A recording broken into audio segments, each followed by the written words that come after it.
Hello, I'm back for video number 2, the handheld water pick.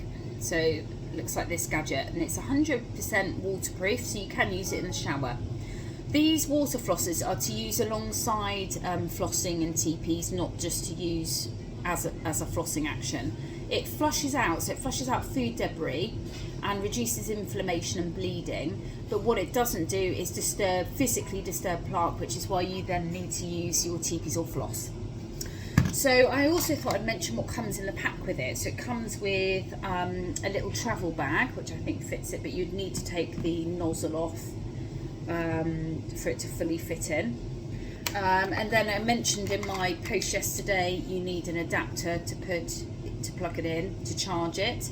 And it comes with this weird little charging point, which you charge by putting it clips on as a magnet on the front. I charged it overnight to see if I could get it working today, and it does, so that works. As discussed in my previous video, there was lots of different tips to use for different things, which I talked about in my other videos, so you can watch those, and there's lots of selections of different things. So it depends whether you've got orthodontic braces or hard to reach wisdom teeth, that kind of thing, as to which nozzle you use, and that's the box it comes in. So it kind of, and there's videos on the Boots website about how to use water picks, and there's also a video on YouTube. I think if you just type in water flosser, it will come up with a video on how to use. So I think that's all of that. Yeah, so they say that the white tip is an orthodontic tip, and around crowns, implants, bridges, retainers, and general use is this blue one with the 3 tips. And then you've got the classic jet tip for general use. So I was going to have a go at this. Again, the reservoir is much smaller, so you may need to, when you've got around half the mouth, refill it and go around the other half. Again, you can still add mouthwash to it. Do not add salt because it will make it rust inside. You just pick off the reservoir, it's got a little hole, and you add tap water. Warm probably is better if you've got sensitive teeth. And then add your capful or a little drop of mouthwash if you want to. You don't have to. Then what you do is, our tap water in the UK, down south, is quite hard. So if it clogs up, I would say once a month, put some vinegar in it or lemon juice and rinse it through for a minute or so, and that should descale it so that it doesn't block inside. So I made a right mess yesterday, so let's make another big mess today and see how we go. So with this one, when you tip it up, you'll notice that the water needs to be quite full, because the little bit at the plastic bit at the bottom reaches the bottom of the pot, but I feel it's a bit chunkier with this, but we'll see how we go. So there's an on-off switch here, and then a high, kind of medium and low mode. So I'm going to start off on the low because I don't want to traumatise my gums. So I'm going to turn it on. So it's quite a vicious mode. So what mode's that? That's low. Here we go.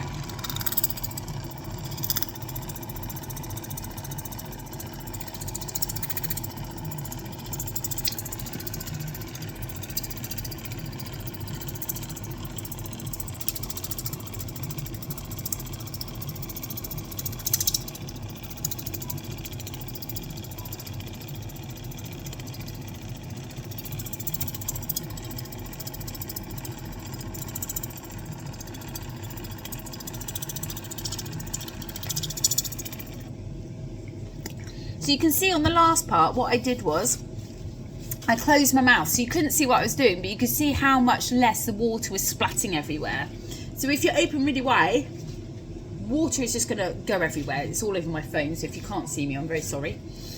And yeah, just floppy cheeks, and the water should just then flow. It does feel quite cold actually, this on my teeth, because I'm quite sensitive on these front ones, where I've got a bit of recession. But if you use warm water, I'm sure it'll be fine. And then you can kind of start on the tops and work your way around, but you just floppy cheeks, and you can just feel the tip go over the gum line.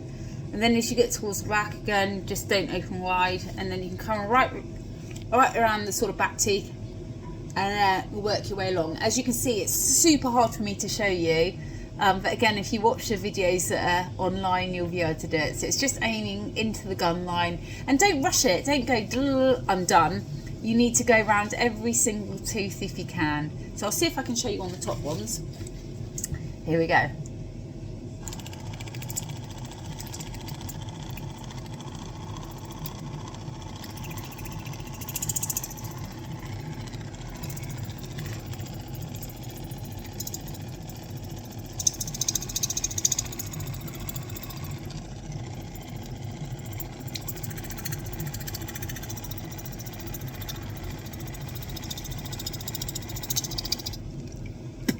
It actually feels quite refreshing, and as you can see, I've kind of done half my mouth or whatever. Well, I've gone around, but you can see there's not much water left, so you'd need to top it up in between. But again, using it in the shower, you know, while you're waiting for your hair conditioner to work, you could always have a go round.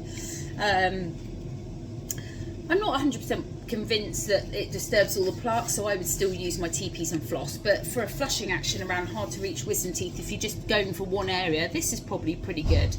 The low setting's still strong enough, but if you want a bit more force, if there's food debris stuck, then you could go for the medium or high setting.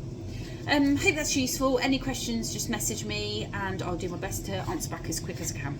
Okay, bye.